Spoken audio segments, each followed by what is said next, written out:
I think you make a decision pretty early on whether you're going to fight or whether you're just going to sit back and be miserable and take what you've got. I mean, for me, how do you stay positive? Well, you're fighting for something that's very worthwhile, and that's, getting your life back the way it was.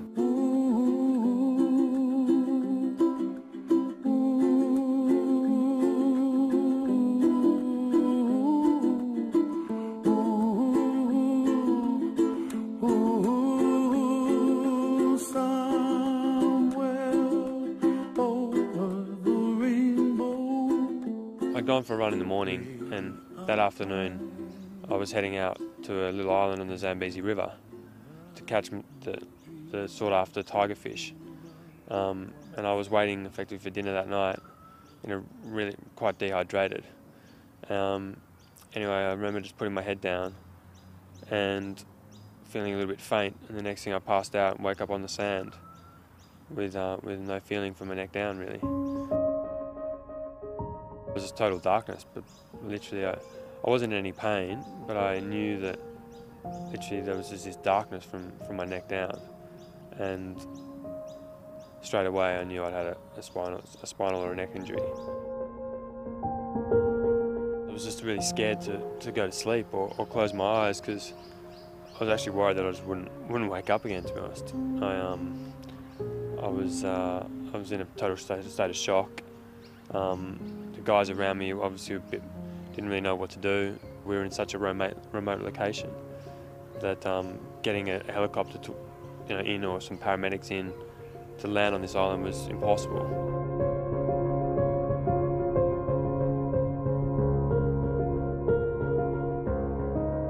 So many things go through your mind. Am I ever going to be able to feel anything below my neck again? Am I going to be able to move more than my shoulders? How is this going to affect my family, and am I going to have my friends and my family caring for me for the rest of my life? And that's, to be honest, one of my first memories was how it would change not just my life, but the lives of the people around me and the people that I love. The fact that I had such a simple injury, given how many silly things I've done over my life, a day or two earlier I was gorge swinging, across Victoria Falls, for God's sake, and the fact that I just literally felt a bit faint, fell off a stool onto some sand, and that was it. I guess I've always thought that it was kind of meant to be. Really, it wasn't. I can think of a situation where there's more pure test of mental toughness. Literally every single day you live with your injury, and you have to fight for every single movement you get. You have to fight, and you have to keep using every single bit of movement you get back, otherwise you lose it. So I can't really think of a more pure test of human character than being in this situation. You have days, you have some dark moments.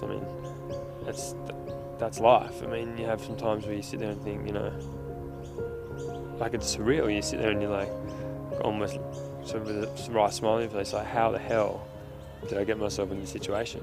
And that happens a lot, on a day-to-day basis. You're sitting there and you're dropping food all over yourself, or you can't even, catch a ball, which you used to be able to do with your eyes shut.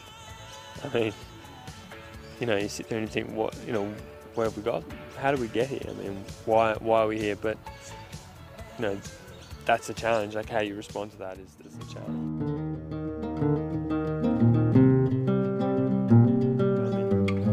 The journey has started and we're doing okay, but to get some of the goals we want, we're a very, very long way away.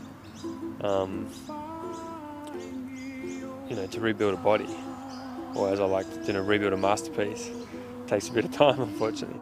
I remember it so well. The very first person I saw when I woke up from my operation was my anaesthetist, because they're obviously looking after you through the operation. And I made a joke about riding a bike again, and she just laughed and said, you're never going to ride a bike again. And I still remember how much that hurt me, and how much I just wanted to get up and show her one day that I will, I'll do my best to ride a bike and walk, etc. And I didn't say anything at the time, but even after 5 weeks in South Africa, when I'd started sort of wiggling my legs a little bit and moving some arms, that same nurse, the same anaesthetist came in, and she'd come in to a credit every day to see me, and she said to me, she said, "You know what? Maybe you will walk again."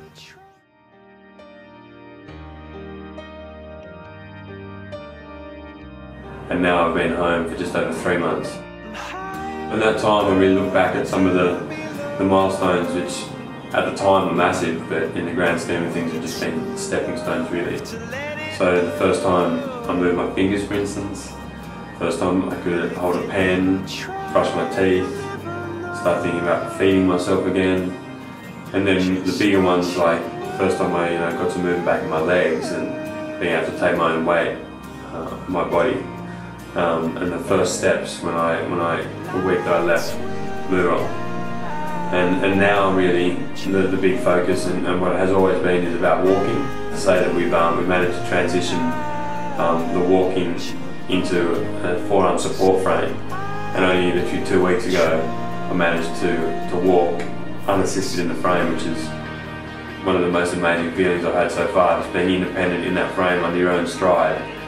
After 12 months of hard work pretty much every day, combination of hydrotherapy where people getting their bladder and bowel and sexual function back, years down the track. So it's a game where you've just got to hang in there, you've got to fight hard, and you've just got to stay positive, because that's when you really get the results.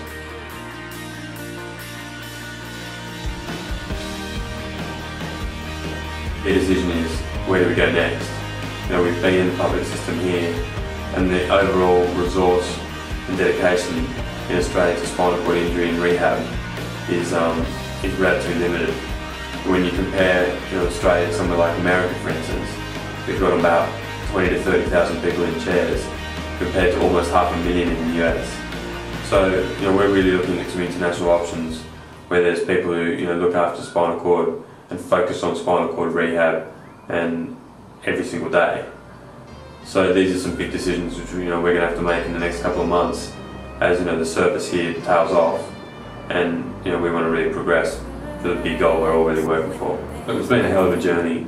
In the last 12 months, I look back, we've had some pretty amazing wins, but to get real independence, things like washing in the morning and toileting, we really need to get a lot stronger, get some hand movement back, really hammer the walking thing. And I still feel like it's a mile away before I can sit on the first tee and crush a drive, 350 down the middle. In a world made of steel, made of stone. Clearly, since the last footage, November has officially started. I just wanted to take the opportunity to thank the committee for putting on such an incredible night. So Daniel Huff, Kimmy Phillips, Scott Tyndall, Andrew Willett, Andrew Moa, Mark Sharky Robinson and Damien Hopley. Thanks for everything, guys. The night's been incredible. And then more particularly to the panellists and the speakers, to Peter Fitzsimons, Lisa Wilkinson, Simon Shaw, Zinzan Brook, Jason Leonard and Jordan Murphy.